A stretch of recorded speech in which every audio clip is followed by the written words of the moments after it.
So very good morning everyone. 13 जून है आज। पिछली क्लास में GSTR1 फाइल किया था टैली के डेटा से, और जब आप GSTR1 फाइल करते हो तो अब तक क्या हो रहा था कि अगर आप एक लाइसेंस सॉफ्टवेयर रन कर रहे हैं, आपके पास जैसे बिल्कुल अपडेटेड सॉफ्टवेयर है टैली प्राइम 6.0, तो आप क्या करते हैं, जो भी महीने का, जैसे देखिए मैं आपको बता देता हूँ। मेरा जैसे ये मैंने एक कंपनी ओपन कर लेनी है, और ये अभी रिसेंटली जो मई महीना निकला है उसका ये GSTR1 है। मैं एक सैम्पल डेटा पर काम कर रहा हूँ, आपको बता रहा हूँ, ठीक है। तो आप देखिए इस GSTR1 में टोटल मिलाकर 6 एंट्रियाँ इस रिटर्न में इंक्लूड है। 6 में से 4 बिल आपके B2B इनवॉइसेस के हैं, जिनमें टोटल मिलाकर आपने 92,500 रुपीज़ की सप्लाई की, 9,000 की IGST, 2,590 रुपये CGST SGST, टोटल 14,180 रुपये की लाइबिलिटी बन रही। एक बिल B2C लार्ज इनवॉइस भी है 1,20,000 का, इसमें 21,600 रुपये की IGST की लाइबिलिटी बन रही है। आप इन इनवॉइसेस को चेक भी कर सकते हैं, ठीक है। जो ये मैंने ऑलरेडी सैम्पल डेटा यहाँ पर सजा के रखा हुआ है। आज का जो मेरा टॉपिक है वो टॉपिक बहुत इंपॉर्टेंट टॉपिक है, और आई एम डैम श्योर कि जब जून में सारे व्यापारी भारत में जब अपना GSTR1 फाइल करने गए होंगे तो उनको बहुत बड़ी एक टेक्निकल ग्लिंच का सामना करना पड़ा होगा, बहुत परेशानी भी हुई होगी, क्योंकि टैली से आप डायरेक्टली GSTR1 फाइल नहीं कर पाए होंगे।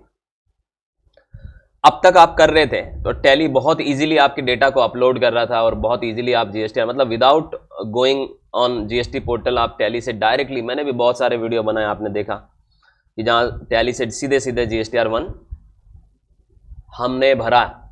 लेकिन इस पिछले महीने में थोड़ा प्रॉब्लम आपको फेस करने को मिला होगा, क्योंकि पिछले महीने जब आप GSTR1 ट्राई किया होगा टैली से और GST पोर्टल पर आप डेटा अपलोड करने गए होंगे, तो सॉफ्टवेयर ने आपको एक मैसेज दिया होगा। देखिए क्या होता है, अब आप एक और चीज़ समझिए।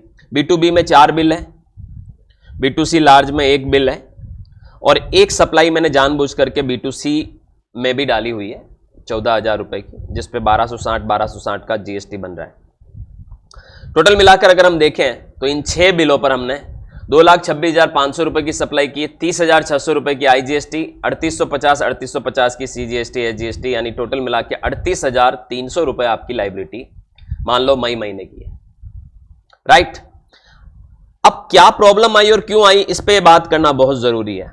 आप सभी को पता होगा कि GST डिपार्टमेंट ने आपसे मई 2025 का जो डेटा है GSTR1 का, उसमें आपसे टेबल नंबर 12 में HSN समरी जो है वो B2B और B2C की सेपरेट मंगाई है, और GST पोर्टल पर ये ऑप्शन एक्टिव भी हो चुका है, याद रखिएगा। तो आप यहां टैली में भी देखेंगे तो मैंने B2B और B2C मेरा अलग अलग नजर आ रहा है।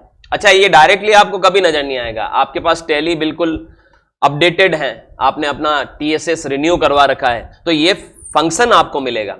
बहुत लोगों के मेरे पास कॉल आए जिनका टैली 5.0 या 5.1 चल रहा है प्राइम का, कि सर ये ऑप्शन हमारे पास नहीं मौजूद है। आपको टैली को अपग्रेड कराना पड़ेगा, ये 6.0 में मिलेगा आपको, और TSS भी आपको रेगुलर बेसिस पे रिन्यू कराना पड़ेगा।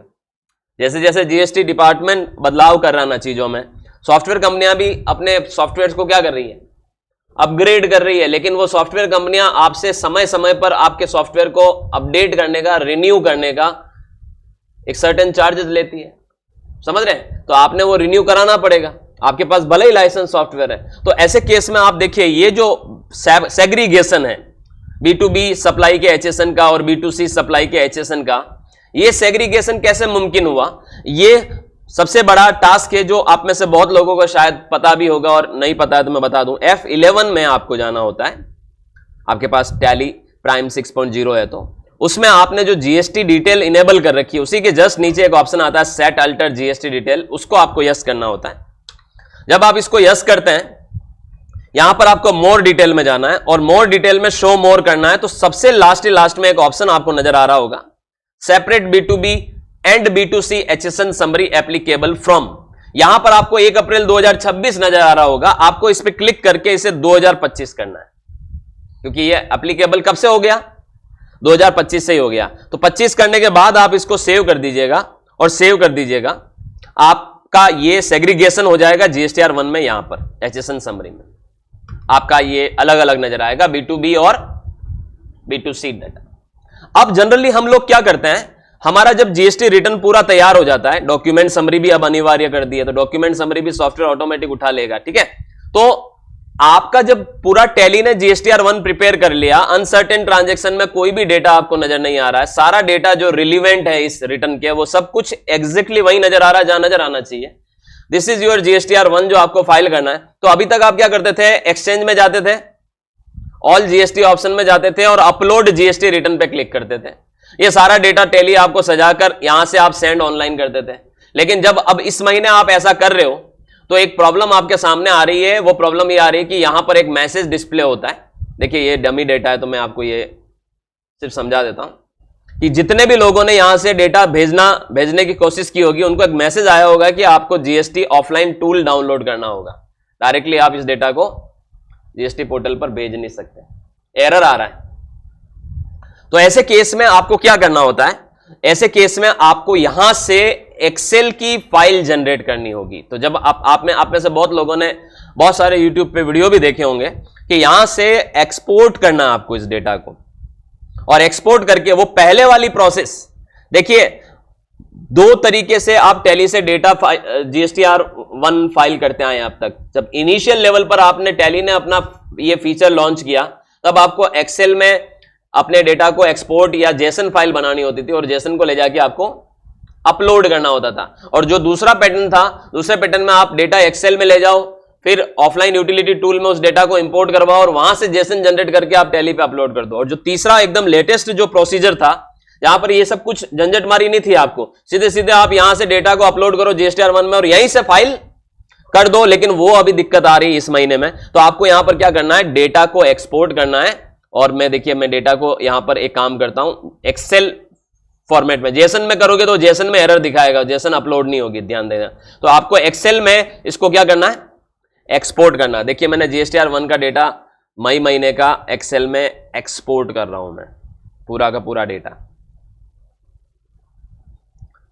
लेकिन एक दिक्कत जो हमें फेस करने को मिलेगी इसके बाद भी, उस पर भी हम चर्चा करेंगे। मैं आपको पूरी प्रोसेस बता रहा हूं, देखिए ध्यान से। ये रहा मई महीने का एक्सेल का फाइल, इसको मैं ओपन कर रहा हूं, ठीक है। ये मैंने ओपन कर दी।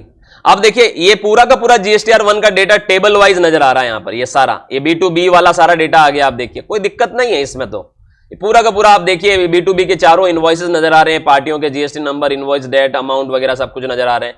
B2B B2C L लार्ज वाला डेटा भी आ गया, आप देख सकते हैं, ठीक है। सारा डेटा आ रहा है आपको यहां पर। B2C स्मॉल वाला भी आ रहा है, आप देखिए सब कुछ आ रहा है। लेकिन आप जब सबसे अंतिम में जाके एक डॉक्यूमेंट समरी भी आ रही है, देखिए डॉक्यूमेंट समरी 1 से लगाकर 6 तक के बिल है। लेकिन एचएसएन वाले कॉलम में जब आप जा रहे हो तो यहां पर कुछ भरा हुआ नजर नहीं आ रहा,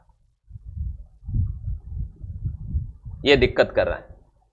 अब जब ये फाइल आप अपना ऑफलाइन यूटिलिटी टूल में अपलोड करोगे, इस फाइल को वहां पर ऑफलाइन यूटिलिटी टूल में, तो आपकी सारी टेबल का डेटा तो वहां पहुंच जाएगा, लेकिन ये डेटा नहीं पहुंचेगा, जबकि ये डेटा अनिवार्य है। और अनिवार्य भी है, और B2B और B2C अलग अलग दिखाना है। तो एक्सेल, जब आप टैली से एक्सेल एक्सपोर्ट कर रहे हो यहां से एक्सेल में अपना जीएसटीआर 1, तो दिक्कत क्या हो रही है कि आपका जो ये डेटा है वो डेटा पूरा तो पहुंच रहा है, लेकिन एचएसएन समरी नहीं पहुंच रही। आप देखिए सारा डेटा पहुंच गया, मैंने अभी आपको क्या बोला, सारा डेटा हमारा पहुंच गया, लेकिन ये डेटा हमारा नहीं पहुंचा जो हमें पहुंचाना है इस महीने से, और अलग अलग तरीके से पहुंचाना है। ये कहां है, वेयर इट इज। ये एक टेक्निकल प्रॉब्लम सारे लोगों ने फेस की होगी, और अगर आपने इसका सॉल्यूशन नहीं ढूंढा तो आप अगले कुछ महीनों तक ये प्रॉब्लम फेस करेंगे, जब तक टैली अपने सॉफ्टवेयर को बिल्कुल नए सिरे से रिन्यू करके आपके सामने नहीं लेके आ जाती, नया अपग्रेड करके नहीं लेके आ जाती, जहां पर आपको जेसन बनाना या एक्सेल की यूटिलिटी या ऑफलाइन यूटिलिटी का इस्तेमाल करने की जरूरत नहीं पड़े, तब तक ये प्रॉब्लम आप फेस करोगे। इसका सॉल्यूशन बता रहा हूं, ध्यान से देखिएगा। सारा डेटा तो पहुंच गया, राइट। अब सिर्फ एक डेटा नहीं पहुंचा, कौन सा वाला, एचएसएन ये वाला डेटा नहीं पहुंचा। तो आप क्या करो, इस डेटा को इसी जगह से आप एक्सपोर्ट करो। ध्यान देना, ठीक है, सेम। और फाइल फॉर्मेट क्या ले लो, एक्सेल, और आप इसको एक्सपोर्ट कर दो। तो ये सिर्फ HSN और SSC समरी B2B और B2C का डेटा एक्सपोर्ट हो जाएगा एक अलग फाइल के अंदर। वो फाइल मैं बता देता हूं अभी आपका, इसमें ये डेटा आ गया, देखिए ये वो फाइल आ गई, कौन सी वाली, HSN समरी वाली, ये देखिए ये वो डेटा है, दिख रहा है, B2B और B2C का आ गया यहां पे। अब इस डेटा को करना क्या है साहब, अब सरकार ने क्या बोला है पता है, गवर्नमेंट ने, जीएसटी डिपार्टमेंट ने आपको बोला है कि ऑफलाइन टूल, आप जहां पर भी जेसन बनाने की प्रयास कर रहे हो, जहां पर भी आप अपना GSTR1 का डेटा अपलोड करने का प्रयास कर रहे हो, वहां आपको एक मैसेज डिस्प्ले हो रहा है कि आप ऑफलाइन टूल को डाउनलोड करिए और लेटेस्ट जो एक्सेल यूटिलिटी है उसको यूज करिए। तो आपको क्या करना है, यहां पर आपको यहां से जीएसटी पोर्टल पे चलना है, ऑफलाइन टूल का यूज करना है। 2017-18 में जिन लोगों ने GSTR1 भरे थे उनको यह बहुत अच्छे से पता है कि जीएसटी का एक ऑफलाइन सॉफ्टवेयर भी होता है, जिसे हम कहते हैं ऑफलाइन यूटिलिटी। उसको हम डाउनलोड्स में जाएं, जीएसटी पोर्टल पर ऑफलाइन टूल में जाएं और रिटर्न ऑफलाइन टूल पर क्लिक करें। ये आप देख सकते हैं रिटर्न ऑफलाइन टूल वर्जन आपका यहां पर दिख रहा है, इसको आप यहां से डाउनलोड करिए। बिल्कुल लेटेस्ट यूटिलिटी आपको इसमें मिलेगी एक्सेल की। आप इसको प्रोसीड करिए, आपका ये सॉफ्टवेयर डाउनलोड होना शुरू हो गया, आप देख सकते हैं डाउनलोड सेक्शन में, और ये डाउनलोड हो गया। मैं एक काम करता हूं, इसको इन सबको मैं मिनिमाइज कर देता हूं और यहां पर एक फोल्डर बना लेता हूं डेस्कटॉप पे,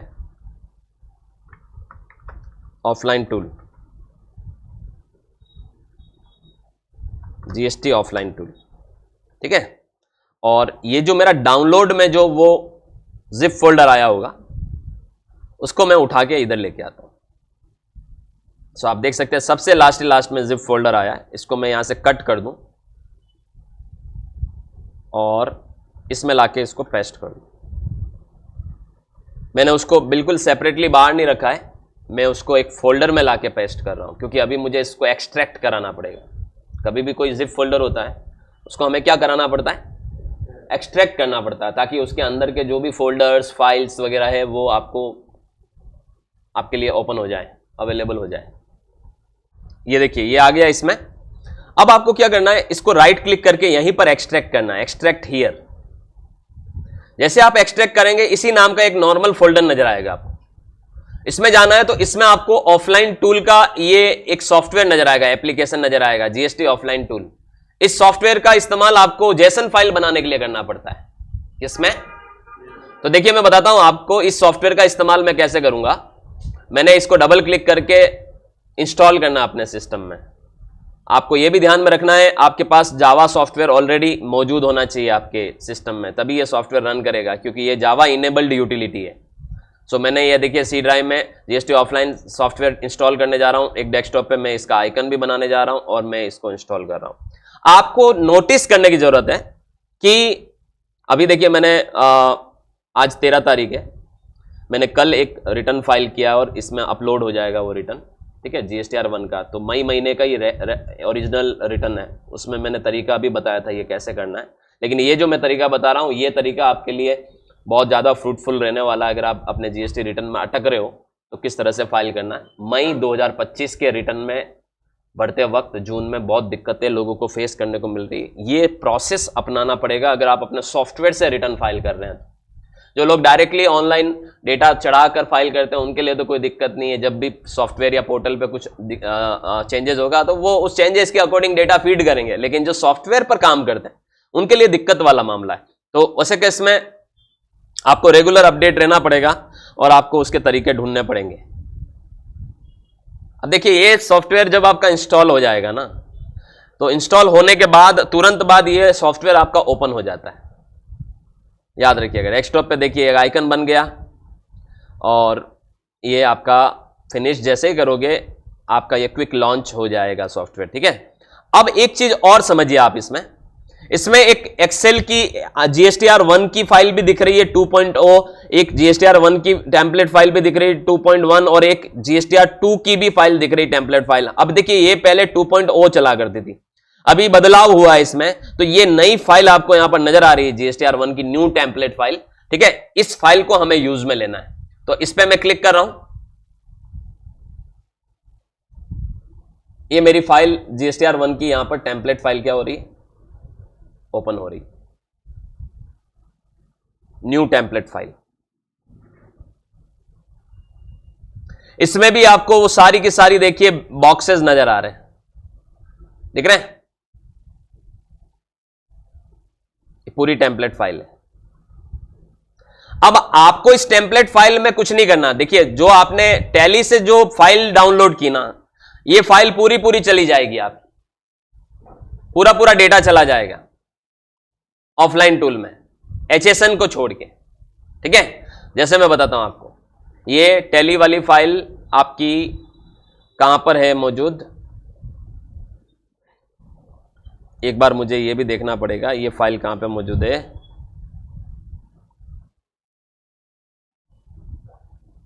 सी ड्राइव, प्रोग्राम फाइल्स, टैली 7 में, ये मई महीने की। तो एक काम करता हूं मैं, एक बार इन सारी फाइलों को बंद कर देता हूं, ठीक है, और इसको भी बंद कर देता हूं, और एक बार के लिए मैं उस जगह से इन फाइलों को उठाता हूं। सी ड्राइव, प्रोग्राम फाइल्स, 7 में मैंने वो फाइल है मेरी एक्सेल की जो मैंने टैली से डायरेक्टली जनरेट की थी, इसको मैं डेस्कटॉप पे रख देता हूं उठा के। और एक फोल्डर और है 8 नंबर का, जो HSN वाली फाइल मैंने टैली से उठाई थी, ठीक है, इसको भी मैं कट करके डेस्कटॉप पे रख देता हूं। और जो तीसरी फाइल आपको दिख रही थी ऑफलाइन टूल वाली, ये ऑफलाइन टूल में यहां पर पड़ी हुई है, ये टेम्पलेट फाइल, ठीक है। इस टेम्पलेट फाइल को हम ओपन कर देते हैं।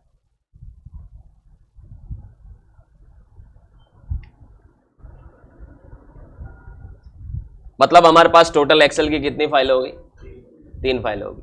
2 फाइलें टैली से आपने एक्सपोर्ट की थी, और एक फाइल ये जो आपने आपके इस फोल्डर में बाय डिफॉल्ट आ रही।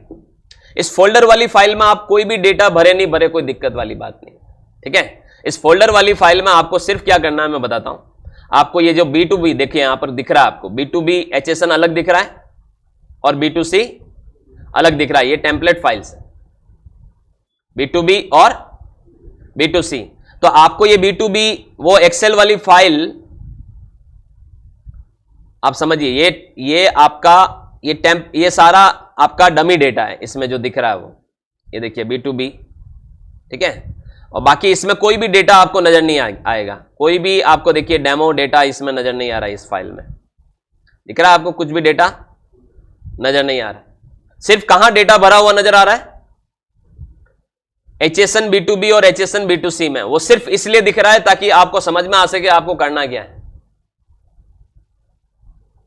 आपको समझ में आ सके आपको करना क्या है। आपको यहां पर सिर्फ क्या करना है, अपनी वो जो ओरिजिनल फाइल है जो आप टैली से उठा के लाए हो, जो अभी अभी मैंने आपकी यहां पर रखी होगी, एक तो ये और एक ये, तो ये जो HSN वाली समरी वाली फाइल है, इसको ओपन करना है, और इसमें से ये जो डेटा है आपका जो यहां पर दिख रहा है आपको, ठीक है। तो अब देखिए यहां पर आपको B2B वाला अलग है और B2C वाला अलग है, तो B2B वाले डेटा को यहां से उठाना यूं का यूं, ये तीनों डेटा को, टोटल टैक्स को छोड़ दो, टोटल टैक्स की जरूरत नहीं है आपको, खाली यहां से लगाकर शेष तक सेलेक्ट करो, कॉपी करो और इसमें लाके यहां पर लाके पेस्ट कर दो, ये डेटा आ जाएगा।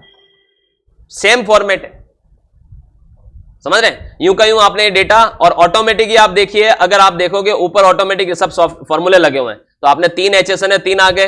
यहां की अगर आप टोटल देखोगे, ये देखिए टोटल 1,06,680, ये 1,06,680, यहां की टोटल देखोगे तो आप देखिए 92,500, ये 92,500, सारी देखिए सेम टू सेम ऑटोमेटिक ये डेटा फीड हो गया। देखिए आप सारा का सारा दिख रहा है आपको, टोटल इसमें है नहीं, देखिए, तो आपने वहां से टोटल नहीं उठानी थी।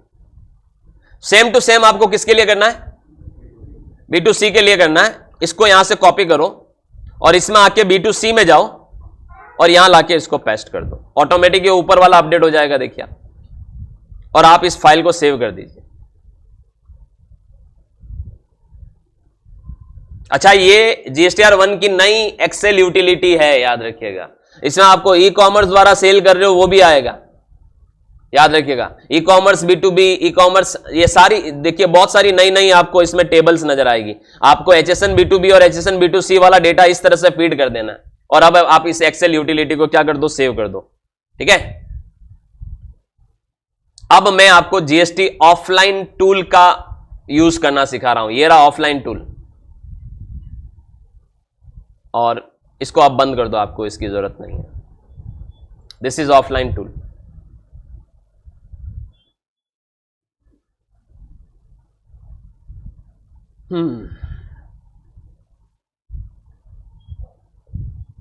अब आप ऑफलाइन टूल में क्या करें, आपको ये डेटा इसमें जितना भी एक्सेल में डेटा है उसमें इसमें अपलोड करना पड़ता है, तभी जाके आपकी जेसन जनरेट होती है। यहां से न्यू पे क्लिक करिए, आपने GSTR1 है, सप्लायर का GST नंबर आप यहां पर डाल दीजिए। जैसे मेरे केस में, जैसे मैं डाल देता हूं यहां पर सप्लायर का GST नंबर,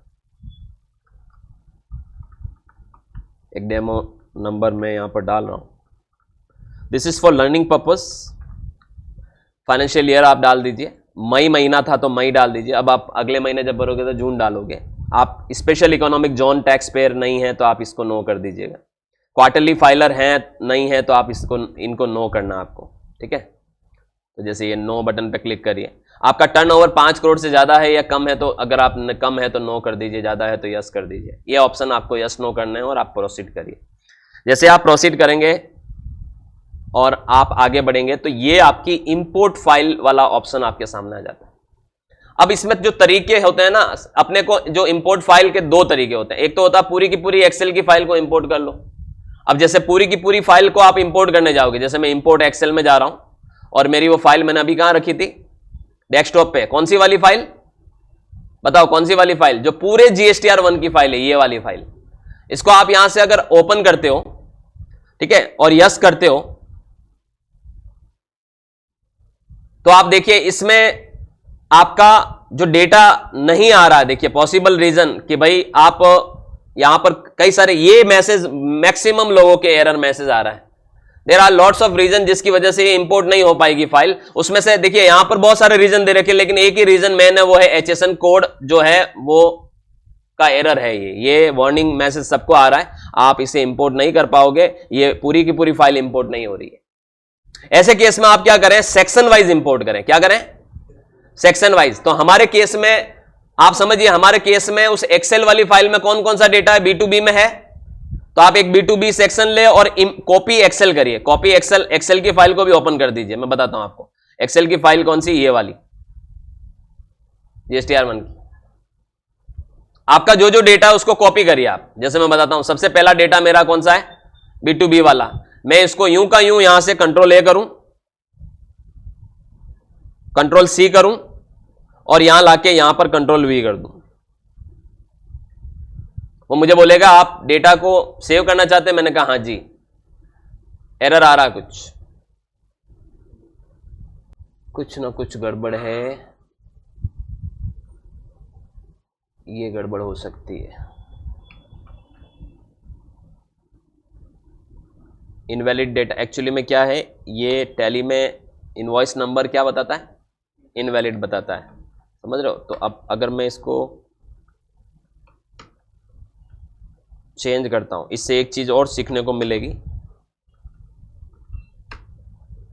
ये सारा मैंने जैसे ले लेना है और बाकी सब ठीक है, सेव कर देना। अब देखते हैं, कॉपी। अगर इनवॉइस नंबरिंग का इश्यू होगा तो ये एरर रिजॉल्व हो जाएगा, है ना। अब आप समझिए एरर कहां दिख रहा था, इनवॉइस नंबर में। हमने वो स्लैश लगा रखा था, कभी लगाओ तो ये पीछे वाला लगाना। जैसे आपको मैं एक चीज बताता हूं, इनवॉइस नंबरिंग में एक इश्यू है, आपने टैली में तो जाके उसको क्या कर दिया, एक्सेप्ट करवा दिया, लेकिन है तो जेन्युइन एरर। ये नंबरिंग इस बंदे ने ऐसे दे रखी है, ये ऐसे, ये एक्सेप्ट नहीं है। अगर आपको देनी है तो या तो ऐसे दीजिए, ये एक्सेप्ट होगी, या फिर ऐसे दीजिए, ये एक्सेप्ट होगी। जैसे मैंने वहां नंबरिंग रिजॉल्व की तो वो एरर क्या हो गया, सॉल्व हो गया, और वो डेटा आप देख सकते हैं यहां पर आपका इसमें आ गया। सर आ गया तो बताओ कहां आया, मैं बताता हूं। देखिए अभी तो मैं एक डेटा ही लेके आया हूं, अब मुझे दूसरा भी लेके आना है। दूसरा कौन सा वाला, नहीं B2C लार्ज वाला। अब लार्ज वाले में भी ये दिक्कत यहां आ रही है, तो इसको आप रिजॉल्व कर दीजिए। नंबर फॉर्मेट आपका गलत है, ठीक है। अब ये लार्ज वाले को भी आप यहां से control A control C, section wise आप डेटा इंपोर्ट करिए, सबसे बेस्ट है। B2C large, copy Excel, paste, ये हो गया। मतलब आप देखिए टैली से जो आपने एक्सेल फाइल बनाई उसमें B2B तो चला गया, लेकिन B2C लार्ज नहीं गया, क्योंकि B2C लार्ज का जो एक्सेल यूटिलिटी आपका टैली से जो डेटा आ रहा है उसमें देखिए ऊपर डिटेल्स नहीं है, देखिए ये ऊपर कुछ भी, जबकि आप यहां देखिए जो आपका नया टेम्पलेट है उसमें आपको ऊपर भी ये डिटेल शो करनी होगी, ठीक है। अब और क्या बचा, B2C स्मॉल। तो आप देखिए B2C स्मॉल में भी आप अपना जो टैली वाला जो डेटा है ये वाला, इसको यहां से आप क्या कर लीजिए, कॉपी कर लीजिए, कॉपी, और आप इसमें लेके आइए, यहां पर लाके इसको पेस्ट कर दीजिए, ठीक है। अब आप इसको यहां से कंट्रोल A करिए, कॉपी, और यहां से आप तीसरा वाला B2C स्मॉल वाला टेबल नंबर 7 में जाके इसको क्या कर दीजिए, पेस्ट कर दीजिए। इसमें तो इनवॉइस वाइज डिटेल जाती नहीं है। अब इसमें एक चीज सीखने वाली भी ये है कि अगर आपने टैली का GSTR1 का एक्सेल फाइल डाउनलोड किया, उससे डेटा आप एक्सेल की जो नई यूटिलिटी है, ऑफलाइन जो टूल की यूटिलिटी, उसमें उस डेटा को कॉपी करना है, वहां से उस फॉर्मेट को कॉपी करके यहां पर लाके पेस्ट करना है। आ चुका है डेटा। उसी तरह से आप B2C स्मॉल देखोगे तो स्मॉल वाली सप्लाई यहां पर आ चुकी है, ऑलरेडी एडेड हो चुकी है। अब जो बाकी चीजें हैं वो क्या चीजें हैं हमारी, आप देखिए आपके केस में B2B हो गया, B2C लार्ज हो गया, B2C स्मॉल हो गया। अब आपके पास क्या है, इसी तरह से आपके पास अगर डेबिट क्रेडिट नोट है या एक्सपोर्ट इनवॉइसेस हैं, एडवांस है, एडवांस एडजस्टमेंट है, जो भी इन टेबल्स में अगर कोई डेटा है, आप इसी तरह से एक्सेल से कॉपी करके GST ऑफलाइन टूल में आप पेस्ट कर सकते हैं। मेन चीज आती है डॉक्यूमेंट समरी। जैसे ये डॉक्यूमेंट समरी भी आप यहां से कॉपी करके पेस्ट कर दीजिए। जैसे ये आपने यहां से कॉपी कर लिया और इंपोर्ट फाइल में गए, यहां से आपने लास्ट में ये जैसे डॉक्यूमेंट इश्यूड में आए, यहां से आपने कॉपी कर लेना और इसको पेस्ट कर लेना।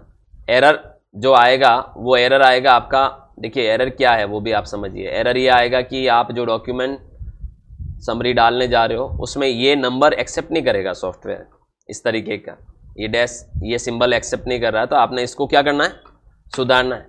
टैली में भी आपको इसको सुधारने की जरूरत है क्योंकि आपने रॉन्ग नंबरिंग ले रखी है। आप इसको अब क्या करिए, सेव कर दीजिए और अब आप इसको कॉपी करिए और यहाँ से आप वापस से इसको पेस्ट करिए तो आपकी डॉक्यूमेंट डिटेल भी आ जाएगी। ये देखिए, ठीक है, डॉक्यूमेंट डिटेल भी आ गई।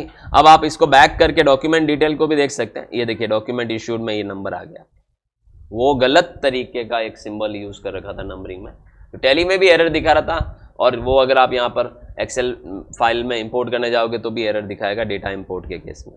लास्ट चीज आपको अब क्या करनी है, HSN इंपोर्ट करना है। तो आपने अब देखिए HSN B2B में जाना है, ठीक है, और कॉपी एक्सेल करना, और एक्सेल में हमने ये HSN यहां पर B2B वाले HSN, चलिए अपन HSN B2B में चलते हैं। ये B2B वाले हैं, इनको हमें यहां से क्या करना है, कॉपी करना है और यहां लाके हमें पेस्ट करना है। सो देखिए जो B2B HSN टेबल की एरर है जो हम लोग बार बार प्रयास कर रहे हैं और वो एरर रिजॉल्व नहीं हुई, वो आप ध्यान से डेटा को अगर क्रॉस चेक करेंगे तो आपको समझ में आएगा कि ये एरर कहाँ से हो रही है और जो आपका ऑफलाइन टूल है वो कैसे उसको नहीं इंपोर्ट कर पा रहा है। तो यहाँ पर आप देखिए जब आपने टैली से सिर्फ HSN समरी की एक्सपोर्ट में जो एक्सेल में एक्सपोर्ट की थी डिटेल, तो यहाँ पर आप देखिए यहाँ सिर्फ OTH लिखा हुआ है, एक जो सर्विस का अकाउंटिंग कोड है उसके अंदर। तो ये सर्विस अकाउंटिंग कोड है। जब आप इस डेटा को यहाँ से कॉपी करके इधर पेस्ट कर रहे हो, एक्सेल की जो न्यू टेम्पलेट फाइल है उसमें ये OTH ही आ रहा है, जबकि UQC आपको पूरा लेना होता है। तो यहाँ पर आप अगर UQC पूरा लेंगे तो आप यहाँ पर अदर ले लें, तो ये अदर UQC ले लें यहाँ पर, ठीक है। और उसके बाद आप देखिए इसको सेव कर दीजिए, और अब आप यहां से इसको पूरा डेटा को, इस पूरी डेटा को कॉपी कर लीजिए, और अब आप इसको इंपोर्ट करेंगे।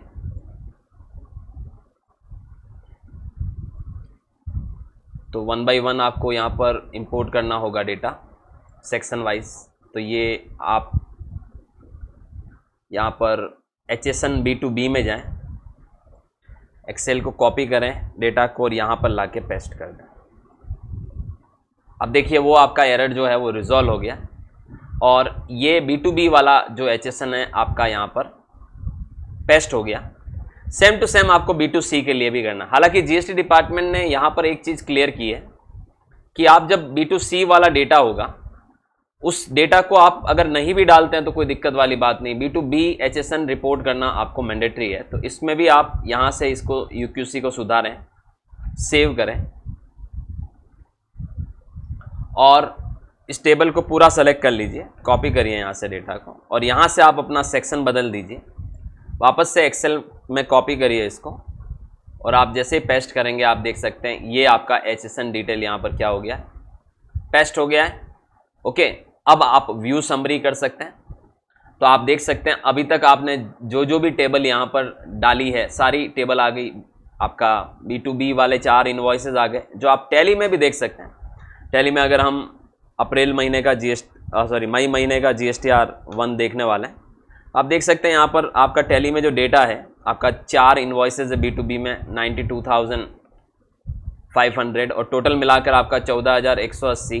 तो ये देखिए आप 2590 CGST SGST और IGST 9,000 ये आपकी लाइबिलिटी दिख रही है।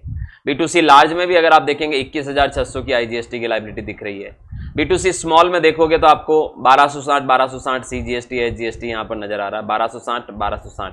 ठीक है। HSN वाइज समरी अगर आप देखोगे तो ये HSN वाइज समरी आपकी यहाँ पर B2B में नजर आ रही है। ऊपर वाली B2B वाली टेबल के साथ आप इसको क्रॉस चेक कर सकते हैं, क्रॉस मिलान कर सकते हैं, और यहाँ पर ये B2C वाली HSN को भी आप मिलान कर सकते हैं। एक चीज और है, आपने डॉक्यूमेंट समरी जरूर चेक कर लीजिए। आपने डॉक्यूमेंट समरी भी आपका, जैसे जो टेबल नंबर, ये डॉक्यूमेंट समरी भी हमने यहाँ पर इंपोर्ट कर दी थी। तो यहाँ पर आप एक तरह से देख सकते हैं पूरी की पूरी समरी यहाँ पर आ रही है। अब आप यहाँ से क्या कर सकते हैं, जेसन फाइल जनरेट करें। ये वो जेसन फाइल है, आप इसको यहाँ से सेव कर दीजिए आपके जो भी रिस्पेक्टिव फोल्डर है उसमें। और देखिए ये मैं डेस्कटॉप पे सेव कर रहा हूँ जेसन फाइल को। जैसे मैंने डेस्कटॉप पे GST ऑफलाइन टूल सॉफ्टवेयर का फोल्डर बनाया, उसमें मैं ये जेसन सेव कर दूँ। अगर मुझे ये रिटर्न अप फाइल करना है तो मैं मेरे पोर्टल पे जाऊँ और जो भी रिटर्न फाइलिंग पीरियड है, मई पीरियड है, उसको लूँ और वहाँ से प्रिपेयर ऑफलाइन में जाके इस जेसन को अगर मैं अपलोड करता हूँ तो मेरा ये जो GST रिटर्न है ये वो जेसन फाइल है जो मैं आपको बता दूँ अभी अभी हमने जो जनरेट की GST, ये वो जेसन फाइल है, आप देख सकते हैं। ओके, सो ये प्रोसेस आपको करनी पड़ेगी अगर आपको रेगुलर बेसिस पे अपने सॉफ्टवेयर से GSTR 1 फाइल करना है। हालांकि ये प्रोसेस मुझे नहीं लगता है ज़्यादा लंबे समय तक चलने वाली, क्योंकि सॉफ्टवेयर कंपनियां इतना ज़्यादा कॉम्प्लिकेटेड स्ट्रक्चर अगर करना ही है तो फिर टैली का क्या यूटिलिटी है। तो उस तरह से बहुत जल्दी टैली अपने आप को यहाँ पर अपग्रेड करके ये काम को आसान बना देगी। सो ये था एक नया सिस्टम जो आपको, जो अभी रिसेंटली जो बदलाव हुआ है B2B और B2C HSN टेबल जो यहाँ पर ऐड की गई है GSTR 1 में, मई 2025 के रिटर्न में आपको जून 2025 से जो उसको डेटा को उस तरह से डालना है, उसको इस तरीके से आपको परफॉर्म करना है। आई होप आपको ये वीडियो अच्छी लगी होगी। अगर अच्छी लगी है कमेंट करके ज़रूर आप मुझे बताएं, और उसके अलावा आप ये चैनल को सब्सक्राइब करिए। आपको जिस भी तरीके की कोई क्वेरी है आप वीडियो के कमेंट बॉक्स में लिखिए, मैं डेफिनेटली ट्राई करूँगा कि उसको रिजॉल्व करूँ। थैंक यू सो मच, बने रहिए कॉमर्स हब उदयपुर के साथ।